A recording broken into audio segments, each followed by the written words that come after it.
All right, guys, before we get into the video, we have a brand new code that just dropped. Looks way better than the beginning one, guys. 3,000 diamonds out of here. We do get a lot of resources as well. Make sure, I'm going to put the code on the screen right now. Make sure you use the code right now, guys. We never know when they are going to be good until, but pick up this massive, massive code right now.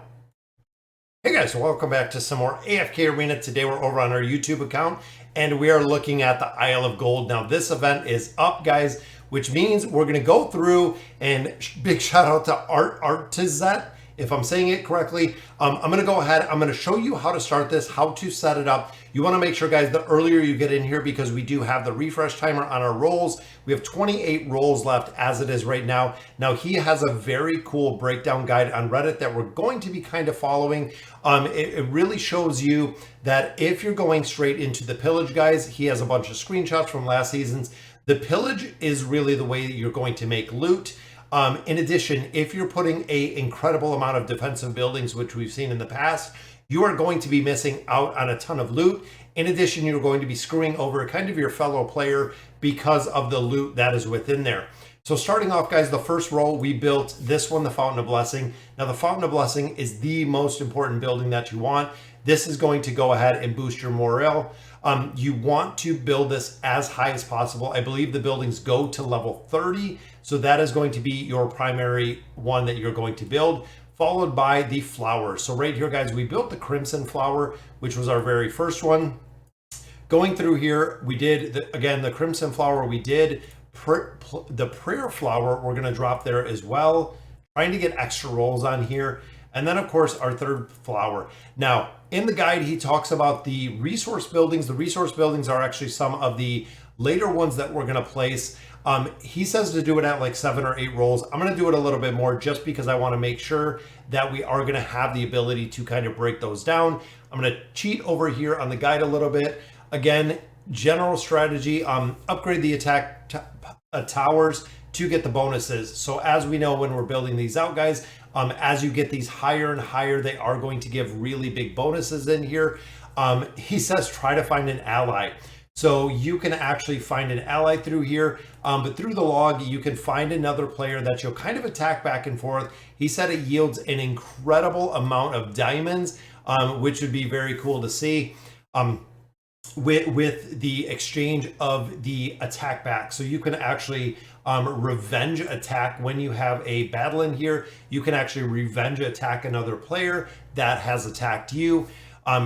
Going through here, guys, fountain the most important, put all 3 flowers. Those are going to be the primary. So when you hit some of these resource buildings or these workshops that are going to level them up, you want to try to level up these resources themselves.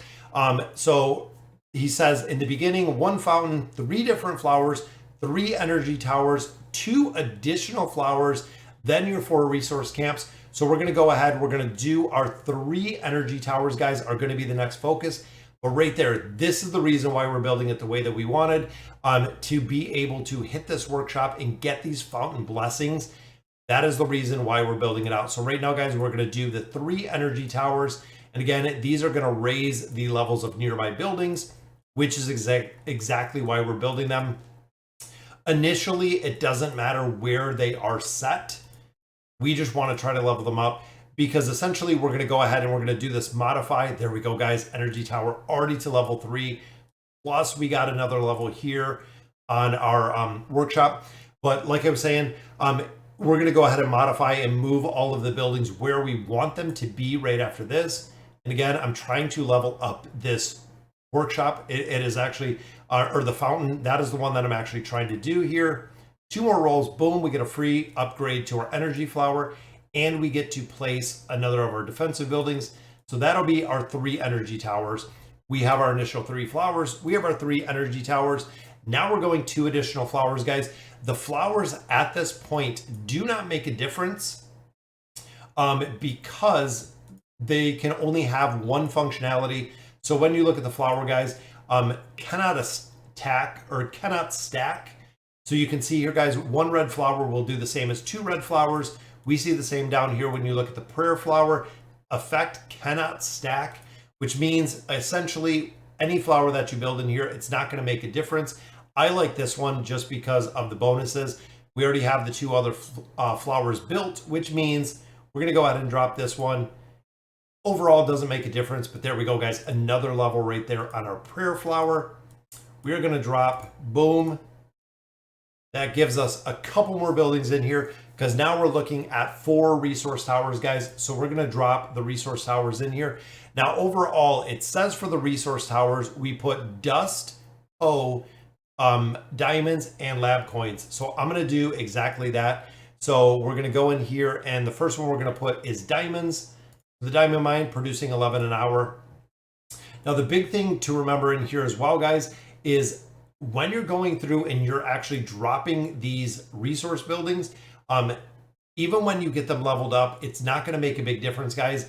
And that is the reason why defensive in here is essentially not really a very big driving force or not a big reason to really go in here and build out all of the defensive forces.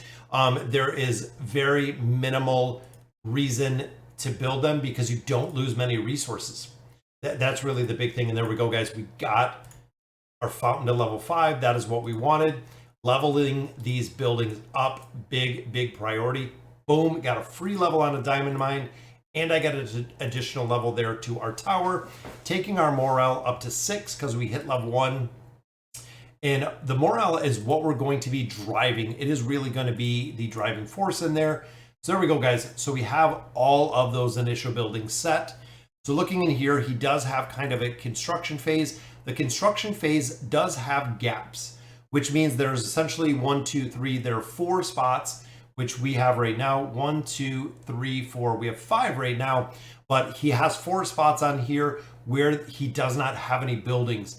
And again, the reason for that, day 1, is you want to be able to hit these workshops and you want to level up some of the workshops that you do have in here. Possibly getting up some of these defensive towers, which is what we're going to look at now, guys. This is where I want to land. Got a free level to the energy flower. Can even level up here, get another level to this energy flower. That's what we're looking to build, guys. That is really the big priority. And again, in here, we are not going to put any defensive buildings. It's going to sit as it is right now, guys. I want players to be able to come in here. I want players to be able to loot these buildings up, guys, as much as they can, as much as they want. I am going to make this very user-friendly for anyone who is attacking because, again, there is minimal resource loss when you're building out these buildings, which is, again, the big resource. Free level right there for the energy flower. I want to level up these flowers a little bit more, but I don't want to go to the point of really over-leveling them. There we go. So we have another flower right there. Boom, 2 more level 5 flower already, guys. Very nice. And another level 4. The attack boost in here is going to be huge. When you start looking at your enhanced attack, guys, we have 5 flowers. Now the multiplication factor on those, of course, very high. Very cool to see. Let's go ahead, level these resource buildings up. And just continue around here. And then, like I was saying, we're going to move some of these. So there we go. That takes us even higher, guys, 111%, which means some of the very first attacks, when we start pillaging, we're going to have the ability to actually take a significant amount of resources. Now, I'm going to set my layout similar to what he has here. And again, we're using this guide over on Reddit. So he has the PO coins are actually right in this one, followed by, looks like yellow flower in there. Another flower, then he has resources here. So he actually has the essence right there. It looks like this building is here. And again, just kind of using this map to map layout. We have resources right here. We have a tower here. And then of course, a few more going up here.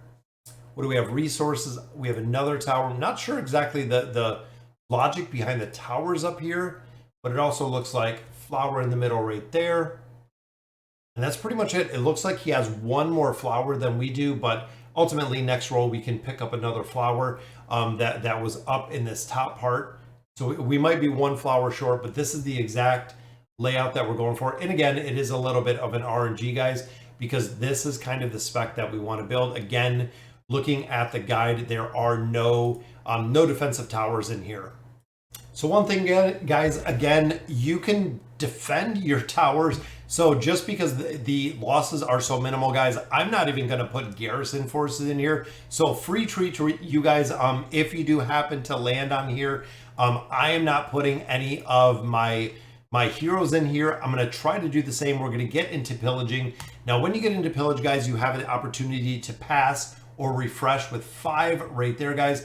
It looks like these buildings are, some of them look defended. And as you can see, guys, pretty strong defenses down here when you look at the maxed out Awakened Brutus. Ultimately, these teams could be pretty difficult to get through. You can see pretty high levels on here. They left about the same. They have 4 tiles empty right down here in the bottom.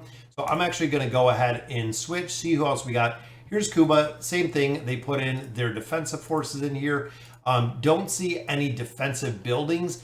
They just put an incredible amount of flowers out, which again is pretty cool. If I lose some resources again, I'm not going to be super upset about it. But I think not blocking out the resources or not doing this, I'm going to go through. Let's do a couple more refreshes. See, this is the defensive structure, guys. This is what a lot of players hate. The rolls to get through here right now are going to be next to impossible. And there is some pretty strong garrison. But this is going to be the defensive structure, guys, that to guard a little tiny bit of resources. Because the problem you're going to run into, guys, is as you continue to level, as you continue to get further and the defenses get a little bit stronger, if you don't have enough flowers, like this player right here is not going to be able to pillage. If they do pillage, it is going to be incredibly difficult to get through the pillaging aspect because they are lacking the power of these flowers and the attack rating that comes with it, which is kind of sad. Same thing in here, guys. Looks like there are no garrison forces in here. So you know what? I'm going to go pillage here. I know we're going to get the negative right here.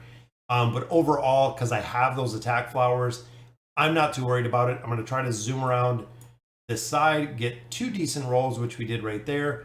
Boom, no garrison forces. So literally, we just pick up a little bit of loot, do a little tap. Boom, we got 1 resource. Boom, we got the second resource. 1 more little roll, and it gave us a 5. We skipped right by this one. That means we're going max rolls, guys, trying to get all the way to the end, which we're going to fall short on this one. But we picked up 3 sets of resources, and look at that. Guys, 1,000 labyrinth coins, a couple pole coins, got some EXP out of there. So overall, not too bad with the pillage attempt. This is the reason we're building out as we are, to be able to pillage. Again, we have 1 refresh here. Looks like we have some pretty tough teams in here. But ultimately, guys, I'm going to go in for this one because I don't want to refresh and be stuck on my very last one. This one, max rolls. Anytime you come in here to pillage, guys, you want to shoot for those absolute max rolls, just to go through until you get to the resource aspect. There we go, guys. Now we want little short taps. Try to get a 1. There we go. So it looks like we got Brutus in here. It's going to be pretty tough with the pillaging aspect. You can see, guys, there is no, it looks like no pet in there. So I'm going to drop a pet in here, and I'm going to go with, I'm thinking Thane. I think I'm going to go with Thane in here. Pretty strong PvP team. If you do like a Halos in here, do possibly a little bit of support in here, like a Rowan. Can be pretty strong to run through here. I know we have Brutus in here. We have some of the dimensional, so they're going to be mitigating some damage. I'm going to have to figure out a solid team to utilize in here. Right now, it is just really the big focus in here for that awakened version of Thane is what I'm thinking. Again, I'm kind of thinking maybe Ulna just for that immunity aspect in here. And again, I don't PvP at all. Most of you know I do not really PvP at all. And I'm thinking, you know what? Let's go. I'm thinking of Thalia within this formation. We could go for some crowd control as well. We have Ions, but I'm going to leave it to Thane and see exactly where he does. I'm going to have to check out my PvP teams, see exactly what we can get done. But maybe Ezio will go down pretty early, unless we just completely miss. But I was hoping Thane could take somebody down. On the Thane combination, usually pretty tough. But I know with Merlin, we might not be able to get this one down. We'll exit the battle. And of course, we lost the battle on there, guys. But that's okay. I'm going to have to see. Again, I know Brutus, this is a very, very strong combo, and they're way stronger than I am for the burst teams. Might be an Eins team to do something in there. And ultimately, we have to fight him again. So I'm going to have to figure this out, guys, exactly what we're going to be doing in here to take out this teams to actually counteract Brutus. Because, again, this is a very, very big, beefy Brutus. So we're going to have to see so we don't have another defeat. But as I build those flowers out further, this is going to get much easier because my attack boost is going to be just astronomically higher within formations. So, guys, that'll do it for today's video. Let me know in the comments what you guys think. And as always, thank you guys for watching.